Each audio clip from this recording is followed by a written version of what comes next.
सहनावतु सहनौ भुनक्तु सह वीर्यं करवावहै तेजस्विनावधीतमस्तु मा विद्विषावहै। ओम शांति शांति शांति।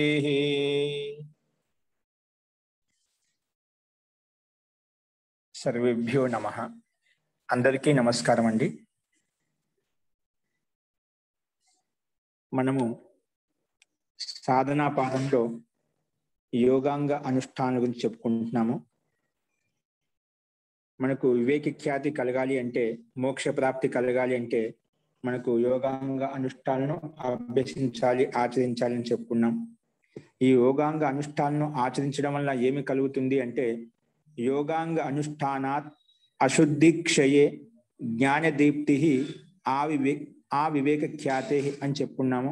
యోగాంగ అనుష్ఠానంలో ఆచరించడం వల్ల అశుద్ధికి నాశనం అవుతుంది, అశుద్ధి క్షయం అవుతుంది, ఇంకా జ్ఞానదీప్తి కలుగుతుంది। ఈ జ్ఞానదీప్తి ఎంతో కలుగుతుంది అంటే ఆ వివేక ఖ్యాతే, వివేక ఖ్యాతి పర్యంతం అంటే మోక్షం కలిగేంత వరకు మనకు ఈ జ్ఞానదీప్తి అనేది కలుగుతుంది, జ్ఞానదీప్తి ప్రకాశిస్తుంది అని చెప్పుకున్నాం। సరే, ఈ యోగాంగ అనుష్ఠానం అభ్యసించాలంటే ఎటువంటి అంగాలను అభ్యసించాలి, ఏంటి ఆ యోగాంగాలు అని అడిగినప్పుడు దానికి సమాధానంగా ఆ యోగాంగాలు 8 రకాలు, అవి నిశ్చయంగా చెప్తున్నారు ఇక్కడ। యమ నియమ ఆసన ప్రాణాయామ ప్రత్యాహార ధారణ ధ్యాన సమాధయో అష్టౌ అంగాని।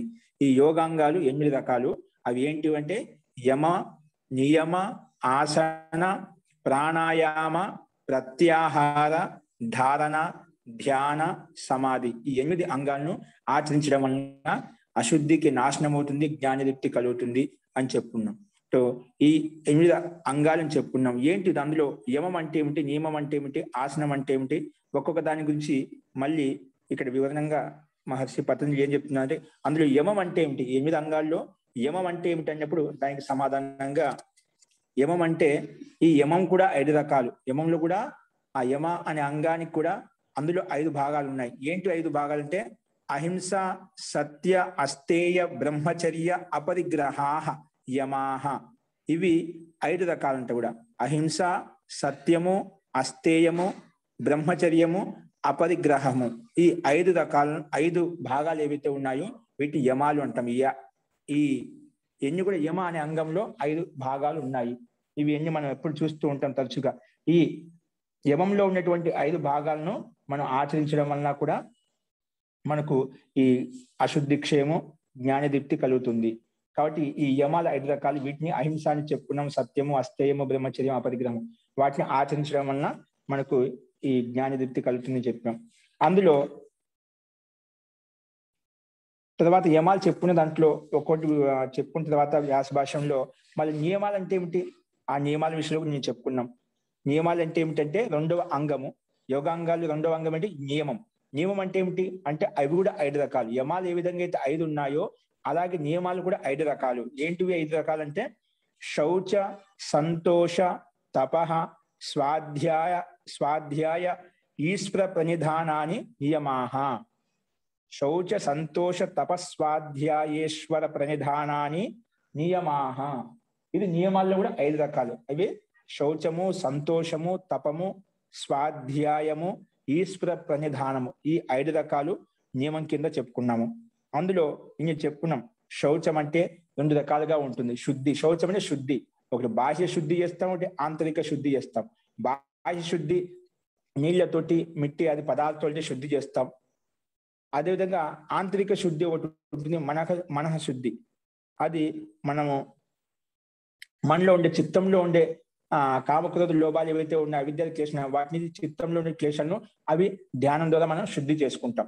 అంటే శుద్ధి అనేది ముందు శరీరంలో ఉండే బాహ్య శుద్ధి అవుతాం, ఒకటి చిత్తంలో ఉండేటువంటి ఆంతరిక శుద్ధి, ఈ 2 రకాలుగా ఉంటుంది। ఇది మనము ఈ నియమాలను ఆచరించడం వల్ల మనం ఇది తగ్గించుకోవచ్చు। తర్వాత సంతోషం అంటే ఏమిటి? ఇప్పుడు శుచిలో కూడా బాహ్య శుచిలో మేద్య అవ్యవహరణాది అని చెప్పాం. ఇది కూడా ఆ బాహ్య అంటే సాత్విక ఆహారం తీసుకోవడం వల్ల కూడా మనకి ఆంతరిక శుద్ధిగా సహాయపడుతుంది. అందుకే బాహ్య శుద్ధి బాగా ఉన్నప్పుడే ఆంతరిక శుద్ధి చేసుకోగలుగుతాము. బాహ్య శుద్ధి లేదనుకోండి ఆంతరిక శుద్ధి కూడా జరగదు. ఆంతరిక శుద్ధి జరగాలి అంటే మనః శుద్ధి జరగాలంటే బాహ్య శుద్ధి అనివార్యము. మనం ఎక్కడైతే కూర్చుంటున్నామో ఎక్కడైతే పని చేస్తున్నామో అక్కడ అనేది శుద్ధి కూడా చాలా అవసరం. శుద్ధిలో ఉంటేనే మనఃశుద్ధి అవుతుందన్నమాట. ఎక్కడైతే మనకి జీవితం అస్తవ్యస్తంగా ఉందనుకోండి, పైన కనిపించే మన లౌకిక వ్యవహారంలో అస్తవ్యస్తంగా ఉందనుకోండి, మన జీవితంలో కూడా మన మనసులో కూడా మన బుద్ధిలో కూడా అస్తవ్యస్తత ఉంటుందండి. కాబట్టి మన చర్య, మన జీవన చర్య, దైనిక చర్య అనేది వ్యవస్థితంగా ఉండాలి. వ్యవస్థితంగా ఉన్నప్పుడు మనసు కూడా వ్యవస్థితంగా ఉంటుంది, స్థిరంగా ఉంటుంది, శాంతంగా ఉంటుంది, శాంతంగా ఆలోచిస్తుంది. మన జీవనం అస్తవ్యస్తంగా ఉందనుకోండి, అశుద్ధి ఉందనుకోండి, లోపల మనసు కూడా అలాగే అశాంతంగా ఉంటుంది, చాంచల్యంగా ఉంటుంది. కాబట్టి ఈ బాహ్య శుద్ధి తర్వాత ఆంతరిక శుద్ధి చాలా అనివార్యం. అంటే బాహ్య శుద్ధితోటి ఆంతరిక శుద్ధి డిపెండ్ అయి ఉంటుంది. కాబట్టి బాహ్య శుద్ధి కూడా అనివార్యంగా చేసుకోవాలి. అంటే మనం ఎక్కడైతే ఉంటున్నా అక్కడ స్థానం కానీ ఆ ప్లేస్ కానీ అది శుద్ధంగా ఉంచుకోవాలి. శారీరక శుద్ధి ఉంచుకోవాలి, వస్త్ర శుద్ధి ఉంచుకోవాలి. కాబట్టి అక్కడ ఉండే వాతావరణం అంతా మనం ఏ ప్లేస్లో అయితే ఉంటాం అవన్నీ కూడా మనకి చాలా సహాయంగా ఉంటాయండి. అంటే ఏ పని చేసినా మనం సక్రమంగా చేసుకోగలుగుతాం.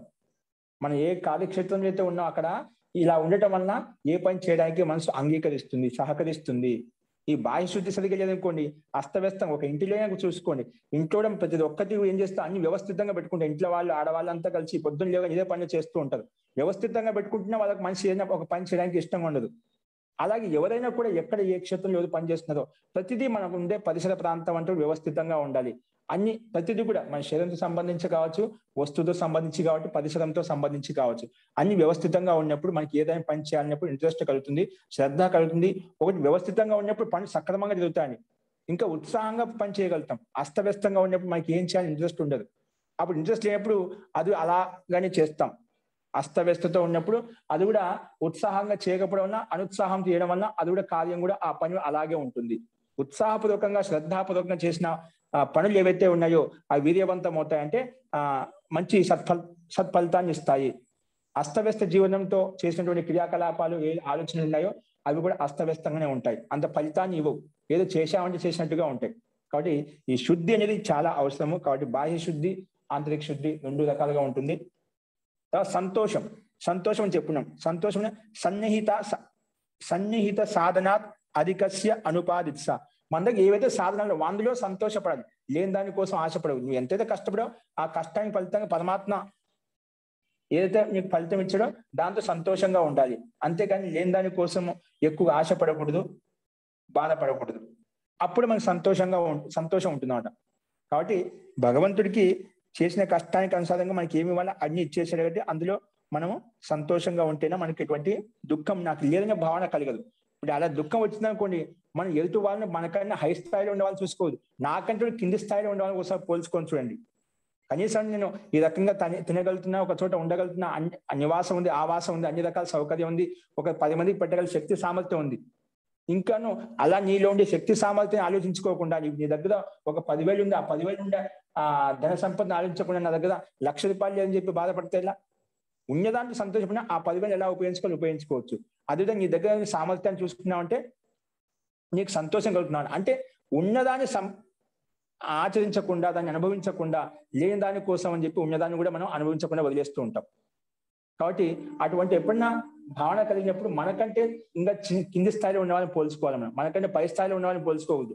పై స్థాయిలో పోల్చుకుంటే మనం ఎప్పుడు కిందనే ఉంటాం.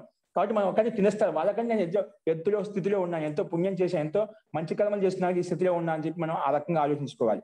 అలా ఆలోచించినప్పుడు మనకు సంతోషం కలుగుతుంది. నేను పర్వాలేదు, మంచి స్థితిలో ఉన్నాను, నేను మంచి కర్మలు చేస్తున్నానని ఒక సంతోషం కలుగుతుంది. నాకు చేసిన కష్టానుసారంగా నాకు ఫలితం వచ్చింది చెప్పి సంతోషం కలుగుతుంది. కాబట్టి ఉన్న దాంట్లో సంతోషపడడానికి ప్రయత్నం చేయాలి, లేని దానికోసం బాధపడకూడదు. తపస్సు అంటే ఏమిటి? మళ్ళీ తపస్సు అంటే ద్వంద్వ సహనం తపః. ద్వంద్వాలు అంటే ఆకలి దప్పికలు, ఎండ వాన, ఇంకా కాష్టమనం, ఆకర్మని చెప్పుకున్నామంట.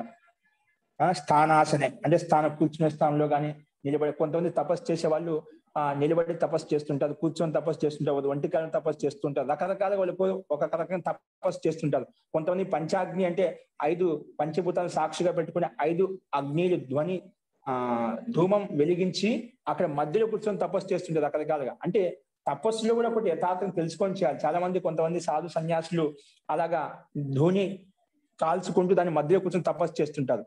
అది శారీరక తపస్సు చేస్తుంది, కానీ అది నిజంగా జ్ఞానాన్ని ఇస్తుందో అది చూసుకోవాలి. తపస్సు చేయడం ఇట్లా రకరకాలుగా ఉంటాయి. సో ఇది ఒకటి స్థాన ఆసన, అంటే కూర్చొని చేయడంలో, ఒకటి నిలబడి చేయడంలో రకరకాల తపస్సులు చేస్తూ ఉంటారు.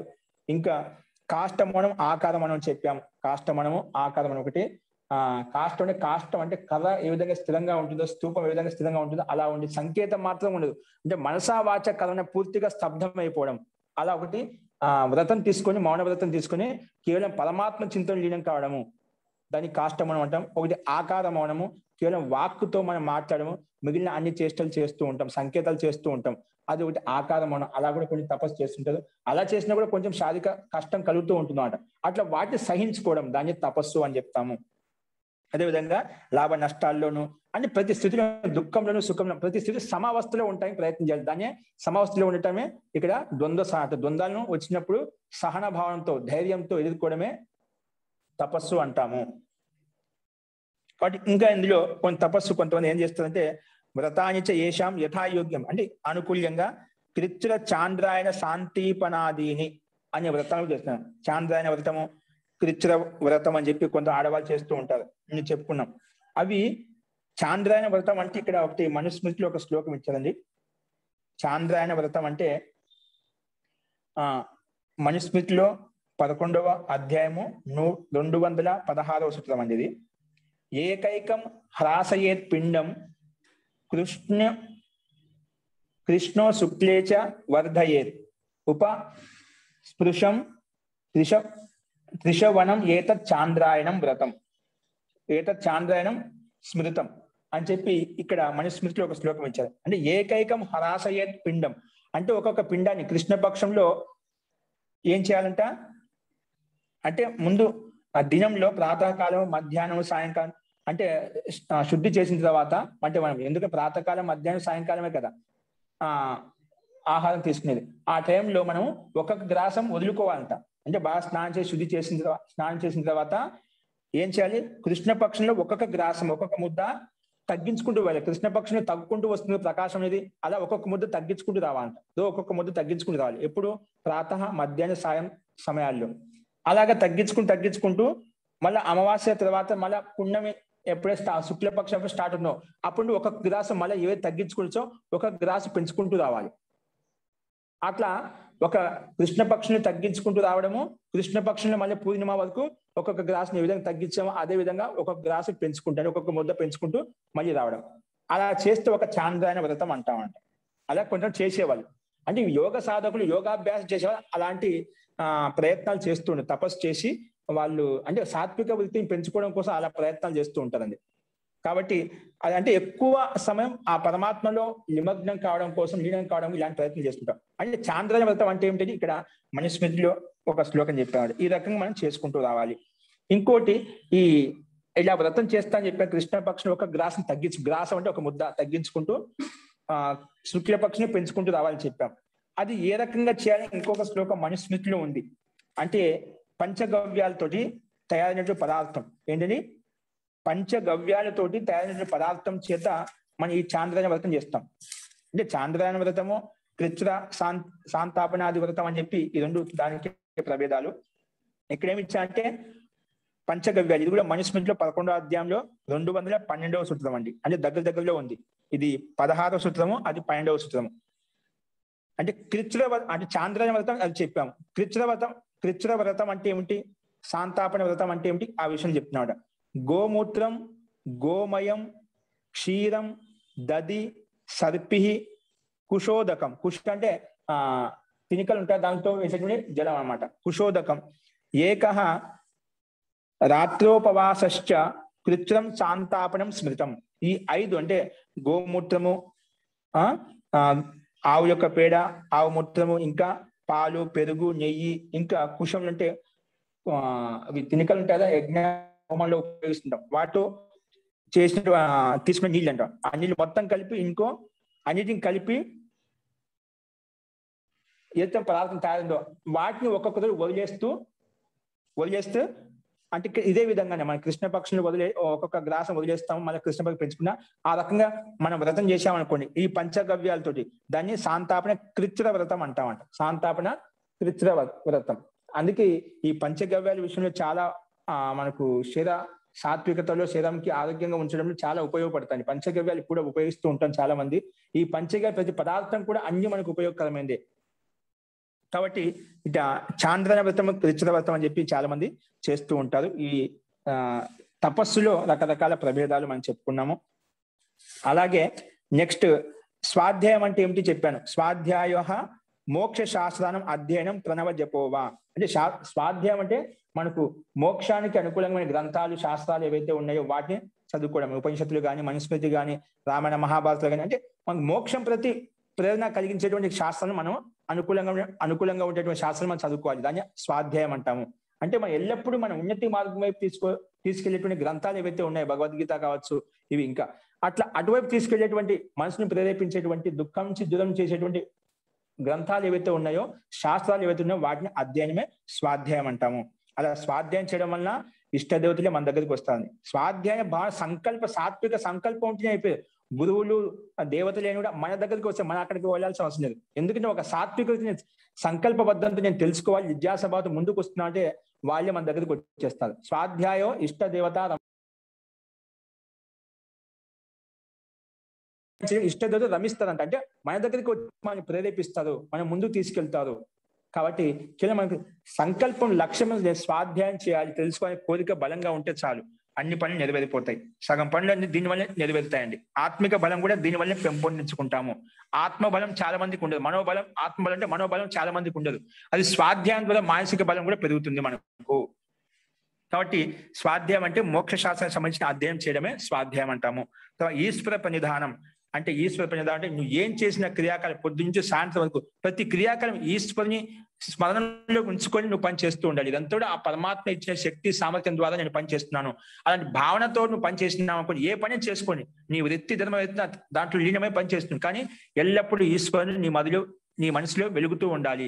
అలా చేసినప్పుడు నువ్వు ఒక అధర్మ కర్మ కానీ, అపుణ్యమైన కర్మ కానీ ఏవి చేయమంట అంటే అన్ని ఈశ్వర ఆజ్యానుకూలంగానే కర్మలు చేస్తావు, ఈశ్వర వేదానుకూలమైన కర్మలు చేస్తావు. అలా చేయడం వలన నీకు మంచి కర్మలు చేయడం వలన త్వరగా జ్ఞానదీప్తి కూడా మనకు కలుగుతుంది. ఈ రకంగా శౌచము, సంతోషము, తపము, స్వాధ్యాయము, ఈశ్వర ప్రదానం చేసుకోవాలి అని చెప్పి ఈ నియమాలను పాటించాలి. ఈ నియమాలను ఇవి యోగాంగాలు 2వ అంగంలో ఈ 5 నియమాలు చెప్పుకున్నాం. వీటిని ఆచరించడం వల్ల మనకు ముందు చెప్పినటువంటి అహింస, సత్య, అస్తే, బ్రహ్మచర్యాలు కూడా మనకు అవి సహకరిస్తాయి. అంటే ఒకదానిపై డిపెండ్ అయి ఉన్నాయన్నమాట. ఇవన్నీ చేసినప్పుడు అవి సహకరిస్తాయి, వాటిని ఆచరించడం వల్ల ఇవి మనకు సహాయపడతాయి అన్నమాట. కాబట్టి ఇవి ఒకదానిపై పూరకాలు. కాబట్టి ఈ రకంగా మనం అన్ని ప్రతి క్రియాకలాపాలను పరమాత్మకి సమర్పణ భావంతో మనము చేయాలి. అప్పుడు మనకు అహంకారం అనే భావన, నేను అనే భావన, నాది అనే భావన మనకు కలగదు.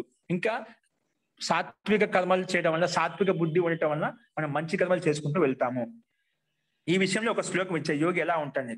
ఒకటి శ్లోకం ఏంటంటే, శయ్యాసనస్థో అథ పతివ్రజన్వా స్వస్థ పరిక్షీణ వితర్కజాల సంసార బీజ క్షయమీక్షమాణ స్యాత్ నిత్యముక్తో అమృత భోగభాగి.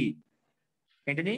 శయ్యాసనస్థో అథ పతివ్రజన్వా స్వస్థ పరిక్షీణ వితర్కజాల సంసార బీజ క్షయమీక్షమాణ స్యాత్ నిత్యముక్తో అమృత భోగభాగి అని చెప్పి ఏం చెప్పారంటే ఇక్కడ ఆ శ్లోకం చూసుకోండి.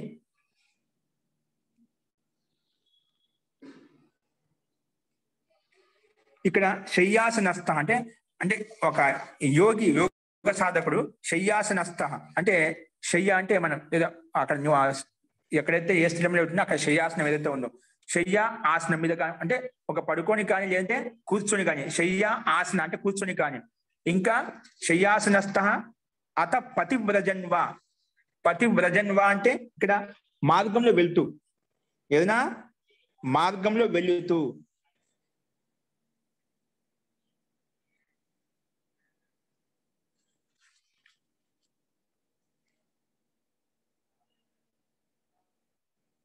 ఏదైనా మార్గంలో వెళ్తూ, స్వస్థ. ఇంకేంటి స్వస్థ అంటే స్వస్మిన్ తిష్టతి ఇతి స్వస్థ, స్వస్మిన్ తిష్టతి ఇతి స్వస్థ అంటే తనలో తాను లీనం కావడం. అంటే ఎవరైతే స్వస్థంగా ఆరోగ్యంగా ఉండాలంటే తనలో లీనమై ఉంటుంది. అంటే ఎటువంటి విషయ వాసనల పట్ల కానీ ఎటువంటి ఆలోచనల పట్ల ఉండదంట. తనలో తాను ఆత్మ స్థితిలో లీనమై ఉంటాడు. అటువంటి వ్యక్తి ఆరోగ్యంగా ఉంటాడు. అటువంటి వ్యక్తి యొక్క మనసులో శాంతంగా ఉంటుంది అన్నమాట. అతని స్వస్థ అంటాం. అంటే యోగి కూడా సాంసారిక విషయాల పట్ల ఆకర్షణ పట్ల రహితంగా ఉంటాడు, కానీ స్వస్థంగా ఉంటాడు, ఆరోగ్యంగా ఉంటాడు, అంటే శాంతంగా ఉంటాడని అర్థం ఇక్కడ. అంటే ఇక్కడ మొత్తానికి తాత్పర్యం ఏంటంటే ఒక యోగి అది పడుకొని కానీ లేదంటే కూర్చొని కానీ ఇంకా మార్గం వెళ్తూ కూడా అంటే అన్ని స్థితుల్లో అంటే ఇక్కడ ఏం చెప్తున్నా అంటే ఈశ్వర ప్రధానంలో ఉంటాడు అనమాట. అంటే ప్రతి క్రియాకలాపం ఏం చేసినా, పడుకున్నా, కూర్చున్నా, లేచినా, తిన్నా, అన్ని క్రియాకలాపాల్లో పూర్తి ఆ పరమాత్మ లీనమై ఉంటాడు అంట. ఆత్మస్థితిలో ఉంటాడు, స్వస్థ స్థితిలో ఉంటాడు, అంటే తనలో తాను లీనమై ఉంటాడు అనమాట. అది చెప్పినాడు. శయ్య ఆసన స్థితమై ఉండి కూడా తర్వాత మార్గంలో పతివ్రజన్వ అంటే పతి అంటే మార్గం అండి.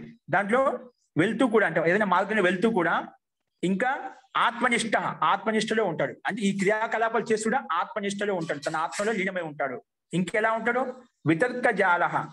వితర్కాలతో రహితంగా ఉంటాడు. వితర్కజాల పరిక్షీణ వితర్కజాల అంటే వితర్కాలు ఏవైతే ఉన్నాయో అంటే సాంసారిక విషయాల పట్ల ఆకర్షించేటువంటి విషయాలు, వితర్క ఆలోచనలు ఏవైతే వస్తాయో వాటి రహితంగా ఉంటాడు. ఇంకా సంసార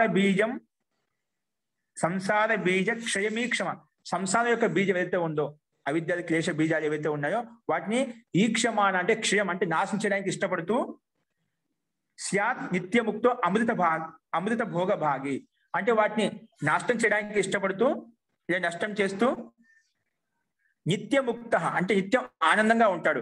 ఇంకా అమృత భోగ భాగి అమృతాన్ని ఆస్వాదిస్తూ ఉంటాడు. స్యాత్ నిత్యముక్త అమృత భోగ భాగి ఎలా ఉంటాయంటే ఇటువంటి విషయవాసన పట్టి దూరంగా ఉంటూ, వితర్కాలు దూరంగా ఉంటూ అమృత భోగ భాగి నిత్యముక్త స్యాత్ అంటే అమృతాన్ని అంటే ఆనందాన్ని ఆస్వాదిస్తూ నిత్యముక్తంగా ఉంటాడు. సాంసారిక విషయాల పట్ల ముక్తుడై ఉంటాడు. అంటే దుఃఖాలతో దూరంగా ఉంటాడు, ముక్తుడై ఉంటాడు సాంసారిక విషయ వాసనలతోటి, దుఃఖాలతోటి. అందుకే అమృత భోగ భాగ్యశాల అందులో అమృతాన్ని ఆస్వాదించేటువంటి, ఆనందాన్ని ఆస్వాదించేటువంటి స్థితిలో ఆ యోగి ఉంటాడు అని చెప్పి ఈ శ్లోకం ద్వారా మనం తెలుసుకున్నాం. అస్తు. తో ఈ రకంగా మనం చూసాము. తో శయ్యాసనస్థ అంటే ఏ క్రియాకరమైన పడుకున్నప్పుడు కానీ, కూర్చున్నప్పుడు కానీ, ఏదైనా మార్గం వెళ్తున్నప్పుడు కానీ ఎప్పుడు స్వస్థ నిరంతరంగా స్థిరంగా ఉంటాడు, శాంతంగా ఉంటాడు. ఇంకా పరీక్షీణ వితర్క జాల ఇంకా వితర్కాలతో రహితంగా ఉంటాడు. తర్వాత సంసార బీజ క్షేమీక్షమ సంసారం యొక్క బీజం అయితే ఉందో వాటి బీజంతో వాటిని నాశనం చేయడానికి ఇష్టపడుతూ ఇంకా నిత్యముక్త అమృత భోగ భాగిష్యాత్ ఇంకా నిత్యంగా ఆ సంసార బీజంతో క్షేమం అంటే నాశనం చేయడానికి ఇష్టపడుతూ వాటితో దూరంగా ఉంటూ అమృత భోగాన్ని అనుభవిస్తూ ఉంటాడు, ఆనందాన్ని అనుభవిస్తూ ఉంటాడు. ఆ రకంగా ఒక యోగ సాధకుడు, యోగాభ్యాసి ఇలా ఉంటాడు అని చెప్పి ఈ నియమాలు పాటించడం ఇలా ఉంటాడని చెప్పి చెప్తున్నారు ఇక్కడ. అందుకే ఇలా చేయడం వల్ల ఏం లాభం కలుగుతుంది అంటే కింద ఈ విషయంలో చెప్పారు. ఏం చెప్పి ఎత్ర ఇదం ఉక్తం ఏం చెప్పారంట? తతః ప్రత్యక్ చేతనాదిగమో అపి అంతరాయ అభావశ్చ. ఇది 1వ పాదంలో 29వ సూత్రం చెప్పుకున్నామండి. అంటే ఇలా చేయడం వల్ల మనసుని ఏకాగ్రం చేసుకుని ఎటువంటి లాభం కలుగుతుంది అంటే తతః ప్రత్యక్ చేతనాదిగమో అపి అంతరాయ అభావశ్చ ఇది. అంటే ఇలా మనము నియమాలు పాటించడం వలన ఈ రకంగా ఈశ్వర ప్రనిధానం చేయడం వల్ల ఏమవుతుందంట? ప్రత్యక్ చేతనాదిగమ అంటే తన ఆత్మస్వరూపము ఇంకా పరమాత్మ యొక్క స్వరూపం అధిగమం అవుతుంది, తెలుసుకుంటాము. ఇంకేమవుతుంది? అపిచ అంతరాయ అభావశ్చ ఇంకా అంటే విఘ్నాలు అంటే ఏవైతే మనలో అవిద్యాది క్లేశాలు ఉన్నాయో కొన్ని విఘ్నాలు చెప్తున్నాం మనం. వ్యాధి, ధ్యాన, సంశయ, ప్రమాద, ఆలస్య అని చెప్పి ఆ వ్యాధులు దుఃఖ, అంగమేజయత్వ, శ్వాస ప్రశ్వాస అని చెప్పి కొన్ని దోషాలు చెప్తున్నాం. ఈ వ్యాధులు కూడా తగ్గిపోతాయి. ఏం తగ్గిపోతుందా?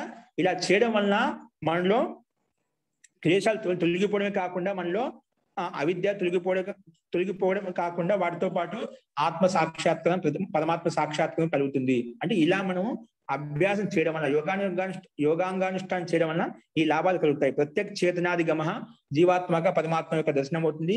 అంతరాయ అభావశ్చ మనలో ఉండే విఘ్నాలు, దోషాలు, ఆలస్య, ప్రమాదాలు ఏవైతే అవిద్యాది దోషాలు ఏవైతే ఉన్నాయో అవన్నీ కూడా తొలగిపోతాయి. అని చెప్పి మనం వీటి యొక్క ఫలితం చెప్పుకున్నాము.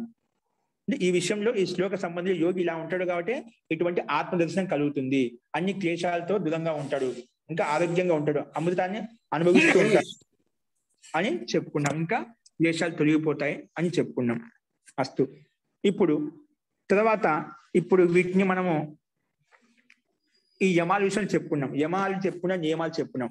ఈ యమ నియమాలను పాటించేటప్పుడు, ఆచరించేటప్పుడు యమ నియమాలను అహింసను పాటిస్తున్నాము, సత్యాన్ని పాటిస్తున్నాము, అస్థేయాన్ని పాటిస్తున్నాం, బ్రహ్మచర్యాన్ని పాటిస్తున్నాము, ఇంకా అపరిగ్రహాన్ని పాటిస్తూ ఉన్నాం. ఇంకా నియమాలు శోచ, సంతోష, తప, స్వాధ్యాయ, ఈశ్వర ప్రదానం చేసేటప్పుడు ఒకసారి మళ్ళీ ప్రతిపక్ష భావన అంటే మళ్ళీ అయినప్పుడు విపరీత భావన వస్తూ ఉంటుంది. మనం ప్రయత్నంలో ఉన్నాం. మీరు చాలా మంది చెప్తూ ఉంటారు, నేను యోగాభ్యాసం చేస్తున్నా అండి, అయినా నా మనసులో ఇవి వితర్కాలు వస్తూ ఉన్నాయి, మాటికి నా మనసు ఎక్కడికో వెళ్ళిపోతుందని చెప్తూ ఉంటామట.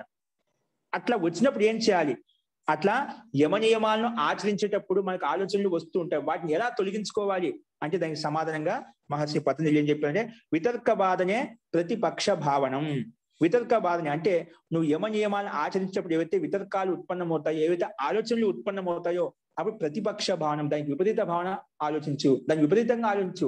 నువ్వు ఏదైతే కావాలి దానివల్ల దాన్ని అనుభవించినప్పుడు, దాన్ని పొందినప్పుడు ఎటువంటి దాని లాభ నష్టాలు ఏంటి వాటిని ప్రతిపక్షంగా ఆలోచించు.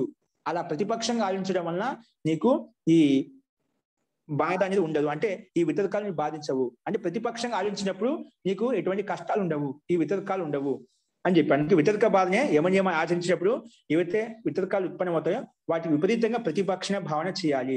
అలా చేయడం వల్ల మనం ఈ ఆలోచనలు తగ్గించుకోవచ్చు. ఈ విషయంలో ఎలా తగ్గించుకోవాలని చెప్పి మహర్షి వ్యాస ఏమంటున్నారు చూడండి. ముఖ్యంగా ఈ వితర్కాలు ఉత్పన్నమైనప్పుడు వాటి విపరీతంగా ప్రతిపక్ష భావనతోటి మనం తగ్గించుకోవాలి అని చెప్పాం. ఏ రకంగా తగ్గించుకోవాలి అంటే ఇక్కడ మహర్షి వ్యాస ఏమంటున్నా అంటే చూడండి, వ్యాస భాషలో స్క్రీన్ మీద కూడా కనిపిస్తుంది, చూసుకోండి. యదాస్య బ్రాహ్మణస్య హింసాదయో వితర్కో జాయేరన్ హనిష్యామి అహం అపకారిణం అన్యతమపి వక్ష్యామి ద్రవ్యమపి అస్య స్వీకరిష్యామి దారేషు చ అస్య వ్యవాయి భవిష్యామి పరిగ్రహేషు చ అస్య స్వామి భవిష్యామి ఇది. ఏమంటాడు? ఏది అస్య బ్రాహ్మణస్య హింసాదయో వితర్కాః జాయేరన్ అని మనం అహింసను పాటించేటప్పుడు, యమ నియమాలను పాటించేటప్పుడు ఏవైతే హింసా భావన అంటే హింస చేయడానికి అంటే విపరీతం చేయడానికి ఏదైతే వితర్కాలు ఉత్పన్నమవుతున్నాయి, హింసాదయో వితర్కాః జాయేరన్, హింసాది ఇవన్నీ మొత్తం అహింస, సత్య, స్థేయ, శౌచ, సంతోష, తపం ఇవన్నీ వితర్కాలు ఏవైతే ఉత్పన్నమవుతున్నాయో అంటే ఏవైతే చేయకూడదు దానికి విపరీతంగా హింసాది వితర్కాః జాయేరన్ ఎప్పుడైతే ఉత్పన్నమవుతాయో అప్పుడు హింసాది భావన ఉత్పన్నమైనప్పుడు ఏమవుతుంది? హనిష్యామి, నేను చంపుతాను. హనిష్యామి అహం అపకారిణం అంటే అపకారి వ్యక్తి నాకు ఎవరైతే అపకారం చేశానో అతన్ని చంపుతాను. ఇంకేం చేస్తాను? అంజలితమైపు వక్ష్యామి, అవసరమైతే అబద్ధం కూడా చెప్తాను. అంజలితమైపు వక్ష్యామి అంటే నాకు అపకారం చేసిన వ్యక్తికి అవసరమైతే నేను చంపుతాను, ఇంకా అబద్ధం కూడా చెప్తాను. అంజలితమైపు వక్ష్యామి ద్రవ్యమపి అస్య స్వీకరిష్యామి, ఇతని యొక్క ధన సంపత్తి అది కూడా తీసుకుంటాను.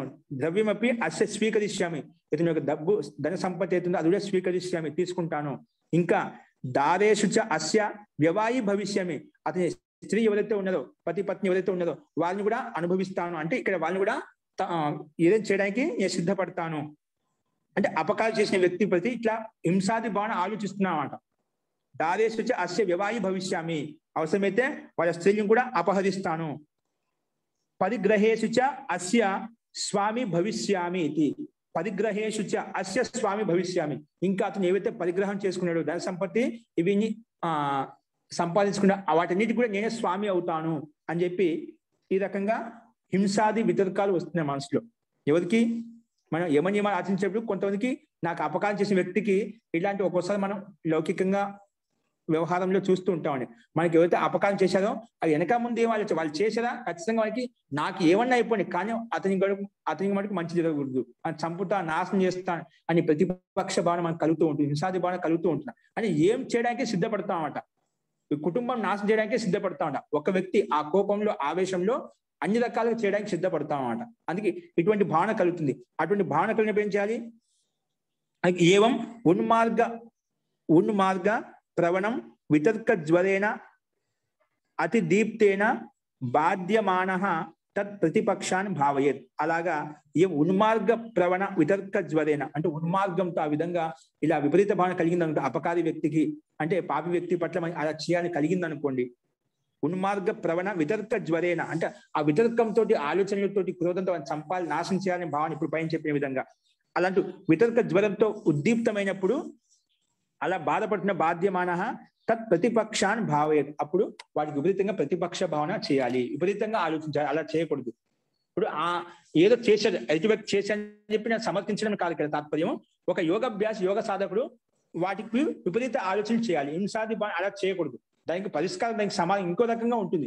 ఇదే విధంగా మనం అతడు తప్పు చేశాడని చెప్పి మనం తప్పు చేయకూడదు. దానికి శిక్షణ ఏముంటుంది, దానికి దండ వ్యవస్థ ఏముంటుంది, న్యాయ వ్యవస్థ ఏముంటుంది, ఆ రకంగా ప్రతిపక్ష భావన మనంగా ఆలోచించాలి. కాబట్టి అందుకే అలా పీడితమై ఉగ్రస్వరూపుతో లీనమై ఉన్నప్పుడు బాధ్యమానమైనప్పుడు తత్ ప్రతిపక్షాన్ భావే ప్రతిపక్ష భావనతో విపరీత భావనతో ఆలోచించాలి. ఏ రకంగా అంటే ఏ రకంగా ఆలోచించాలంట, ఘోరేషు సంసార అంగారేషు పశ్యమానేన మయ శరణం ఉపాగత సర్వభూత అభయప్రదానైన యోగ ధర్మ. అంటే ఘోరేషు సంసారాంగరేషు ఈ ఘోరమైన సంసారంలో అంటే ఇక దుఃఖ రూపి సంసారం అంటే ఈ సంసారంలో దుఃఖం ఉంది కదా, అంటే ఈ సంసార రూపి దుఃఖ సాగరంలో నేను పశ్యమైన అంటే తప్తమవుతూ బాధపడుతూ దుఃఖపడుతూ పశ్యమైన దుఃఖపడుతూ అంటే సంసార అంగారాలతో అంటే అంగారాలు అంటే అగ్ని కోయల ఉంటుంది కదా, అవి బొగ్గు ఏ విధంగా మండుతూ ఉంటుందో అలా సంసార రూపి సముద్ర సాగరంలో నేను బాధపడుతూ పశ్యమానేన మయా శరణం ఉపాగత నేను శరణాగతుడై ఉన్నాను, ధర్మ మార్గంలో శరణాగతుడయ్యాను. మయా శరణం ఉపాగత ఎక్కడ సర్వభూత అభయ ప్రదానైన యోగ ధర్మ అన్ని సమస్త ప్రాణులకు అభయదానం ఇచ్చేసి యోగ ధర్మ యొక్క శరణంలోకి ఉపాగతుడై ఉన్నాను, యోగ ధర్మ మార్గంలోకి వచ్చాను. ఇప్పుడు మళ్ళీ నేను యోగ మార్గంలోకి వచ్చేసి నేను మళ్ళీ ఇవే క్రియాకలాపాలు హింసాది క్రియాకలాపాలు చేస్తే మళ్ళీ ఎలా ఉంటుంది, ఆ రకంగా ప్రతిపక్ష భావన చేసుకోవాలని చెప్తున్నమాట.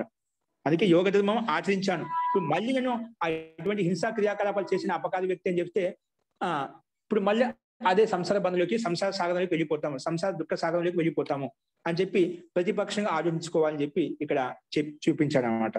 అందుకే ఏం చెప్పాడు, స ఖలు అహం త్యక్త్వా వితర్కాన్ పునః తాన్ ఆదదానః తుల్యః స్వవృత్తేన ఇతి భావయేత్. చూడు ఎలా ఉంది, నేను ముందు ఈ ధర్మ మార్గంలో యోగ మార్గంలోకి వచ్చేటప్పుడు ముందే ఇవన్నీ నేను చేయకూడదని చెప్పి అని త్యాగం చేసి వచ్చావు. ఈ అధర్మ మార్గాన్ని వదిలేసి సంసార బంధాన్ని వదిలేసి ధర్మ మార్గంలోకి వచ్చావు. ఈ ధర్మ మార్గంలోకి వచ్చి ధర్మ మార్గాన్ని అనుసరిస్తూ యోగ మార్గాన్ని అనుసరిస్తూ ఎలా ఉంది,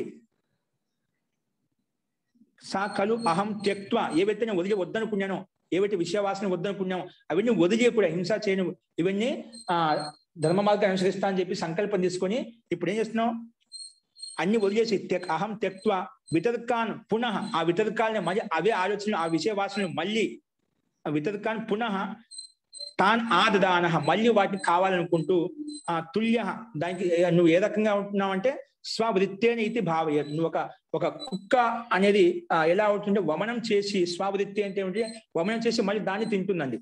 అంటే ఇప్పుడు మనం ఏవైతే సాంసారిక విషయ వాసన పట్ల మనం వద్దని చెప్పుకొని మళ్ళీ అదే కావాలనుకుంటున్నాం. ఆలంబనం వచ్చేసరికి ఏ త్యాగం చేసిన దాన్ని మళ్ళీ కావాలని కోరుకుంటున్నాం. అంటే మన వృత్తి ఎలా ఉంది, స్వవృత్తి లెక్క ఉంది, కుక్క వృత్తి లెక్క ఉంది. మంది కుక్క ఒక వమనం చేసి ఏ విధంగా మళ్ళీ దాన్ని అది కావాలనుకుంటుందో అలా మన వృత్తి కూడా అలాగే ఉంది. ఒకదాన్ని వదిలేసిన దాన్ని మళ్ళీ కావాలనుకుంటున్నాం.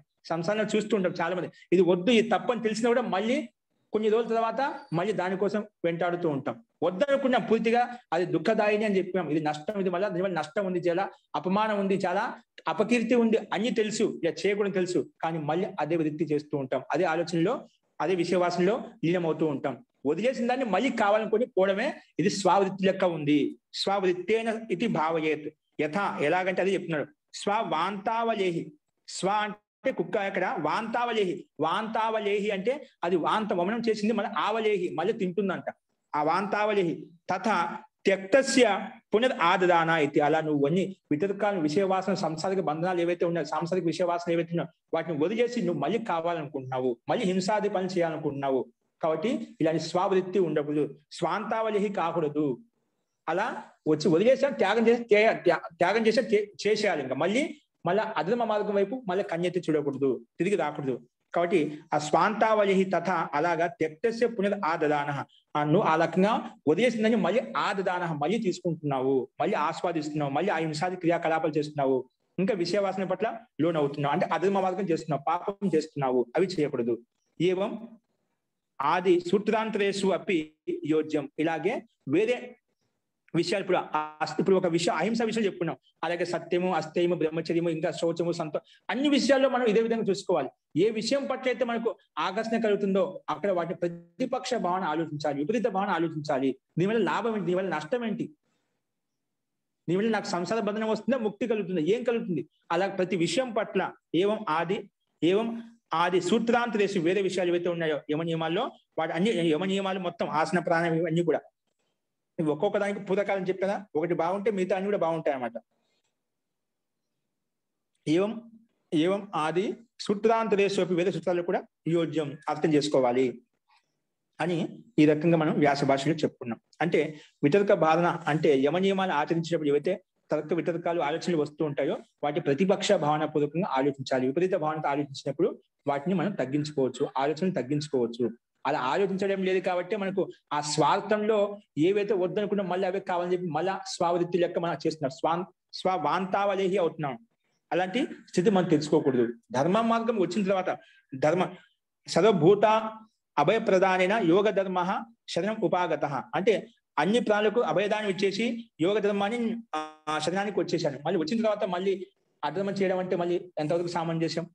కాబట్టి ఇటువంటి ప్రతిపక్ష భావనతోటి మనం ఈ వితర్కాలను ఆలోచనను తగ్గించుకోవాలి అని చెప్పి ఇక్కడ మహర్షి వ్యాస మనకు వ్యాఖ్యానించారు. నెక్స్ట్ ఇదే విషయంలో మళ్ళీ ఇంకేం చెప్తున్నారంటే, అంటే ఇప్పుడు మనకి ఇటువంటి ఆలోచన చేస్తూ మనం ఏం చేయాలంటే మనలో జన్మాంతర అశుభ సంస్కారాలు చాలా ప్రబలంగా ఉన్నాయండి. ఇవి జన్మాంతర సంస్కారాలు చాలా ప్రబలంగా ఉన్నాయన్నమాట. ఇట్లా ప్రతిపక్ష భావం చేయకపోయినా ఒకటి మనలో ఏ సంస్కారం మనకే తెలియదన్నమాట. ఇలా మన యమ నియమాలను ఆచరించడం వల్ల మనలో ఉండే సూక్ష్మ దోషం తెలుసుకొని వాటిని తొలగించుకోవడం కోసం ప్రయత్నం చేయొచ్చు. ఇలాంటి ప్రయత్నమే జరగలేనుకోండి, ఈ అనాది వాసన సంస్కారం ప్రబలంగా ఉండటం వలన మనం ఎల్లప్పుడూ సాంసారిక బంధనం వైపు తీసుకెళ్తూ ఉంటాం, అవే కర్మలు చేస్తుంటాం, ఈ సంసార చక్రం తిరుగుతూనే ఉంటాం, ఇక్కడే బాధపడుతుంటాం, దుఃఖపడుతుంటాం. మళ్ళా జన్మాంతరలోకి అంటే మనసు, పశు, పక్షి, క్రిమి, కీటి, పతంగాలకు వెళ్తూ ఉంటాం, మళ్ళీ తిరుగుతూ ఉంటాం. ఇంకా ఎప్పుడు ఆలోచనలు రావు మనకి, ఎప్పుడు ఇదే సంసార చక్రం తిరుగుతూ ఉంటాం. కాబట్టి మనకు బుద్ధి సామర్థ్యం అన్ని అవకాశం వచ్చినప్పుడు దాన్ని సదుపయోగం చేసుకుని మనం ముక్తి మార్గం వైపు వెళ్ళడానికి ప్రయత్నం చేయాలి.